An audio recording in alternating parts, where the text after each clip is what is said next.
তো প্রথমেই বলে রাখি, আমি কিন্তু কোনো মেকআপ আর্টিস্ট নই। শুধু অনেক সময় অনেকজনের কথা ফেলা যায় না।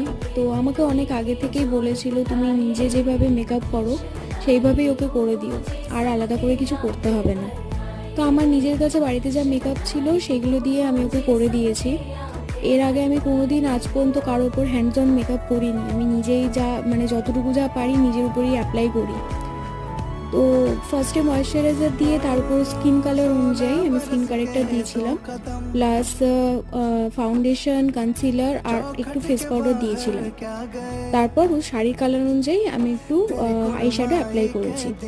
আর এখানে ওর বসার অ্যারেঞ্জমেন্টটা হয়েছিল, এখানে আমি অনেকক্ষণ বসেছিলাম। তো সে তারপর কি খেলাম, কি কি করলাম, ওটা দেখার জন্য তোমরা নেক্সট ভিডিওটা অবশ্যই দেখো।